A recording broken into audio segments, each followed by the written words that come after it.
Hey everyone, I want to see those, if you're raised from a village or humble background, raise up your hand. I want you to imagine being raised and the hardships going through in those rural communities, but you reach at the moment, you feel yourself that you're contributing, improving lives of people in your community. I was raised with my single grandmother in a rural community, and whenever we needed money for basic needs or even my school fees, we used to carry the fresh produce from her farm to the nearest market. The question was reaching there without even knowing that somebody is actually going to buy, but we went with hope. And going there, reaching the market, waking up early morning, which was far away from our home, we find even other farmers, other people there waiting for middlemen to buy. The basket, we hoped that we would carry and maybe sell it at $5. By around 11 a.m., when the sun is starting being hot, we will say, even if they give us $1, we can't pick it because we can't take the same produce back home. So as I was growing up, I realized that that was not the challenge for me. It was even the challenge for people around us. It was even a challenge for people around our community. When we were starting a free farmers market, I was looking at how, farmers are struggling to access market. And I decided, before I start a free farmer, let's do an interview to see what are challenges and how we can really help them. So I want to give you a short story of one of the farmers called Jane and Diane. Normally, they always their main source of economic income. Up to 80% of their household income comes from their agricultural produce, but they don't have access to market. When they try to reach the nearest market, they walk 10 to 15 kilometers to reach the nearest market. The challenge is they lose more than 40% of their agricultural produce due to post-harvest losses.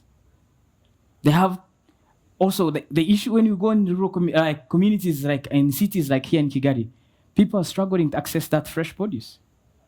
And the challenge is in those the outcome is in poverty in those rural communities and food security across our country. But after getting my education, I decided how can I come up with a solution and leveraging technology to help these farmers sell their produce on the farm so that consumers can access that fresh produce on their doorsteps. That's how I created a free farmers market, where we're leveraging technology to help these farmers sell 100% of their produce at a premium price at the farm so that consumers can access that fresh produce on their doorsteps. And we have seen this helping these farmers increase their household income and also also providing food security for the communities. The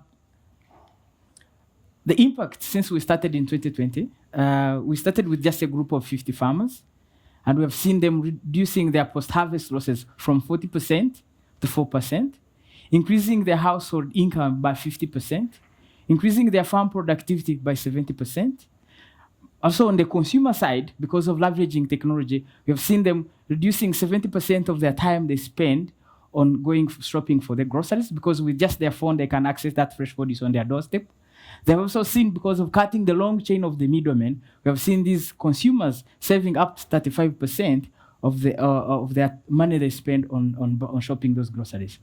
So when I look at John, our farmer, I see him growing food in a sustainable way, accessing cash at the farm, being able to meet the daily basic needs.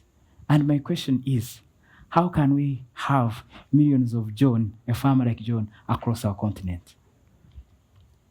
And I call up young people. Mostly when I graduated, when I came back, people didn't really realize, why are you coming? The question was, why are you coming back? And why are you coming back going into agriculture? But I want to tell you that agriculture has opportunities for us, for young people, to fight unemployment, to develop our communities sustainably. So from my story, from just beginning from a humble background, you can see that you or yourself, even regardless of where you're coming from, you can also still make it. One of the president of African Development Bank said, the next millionaires and billionaires will come from agriculture. By my wish, could those millionaires and billionaires be young people seated here and people around on this continent? Sometimes when you're starting a business, you might ask now when I'm talking about, maybe you may be asking, but how? I don't have the money. How do I start? But I want to tell you, money is not the issue at the beginning. That's how I started thinking of how I'm going to do it.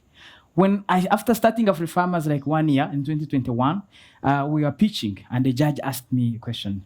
Where do you see AfriFarmers market in the next 7 years? Sincerely speaking, at that moment, in my heart, I was thinking about how do I get the payroll for the next month? How do I pay farmers tomorrow? Make sure I pay them on time. But somebody here is asking me, where do you see AfriFarmers in the next 7 years?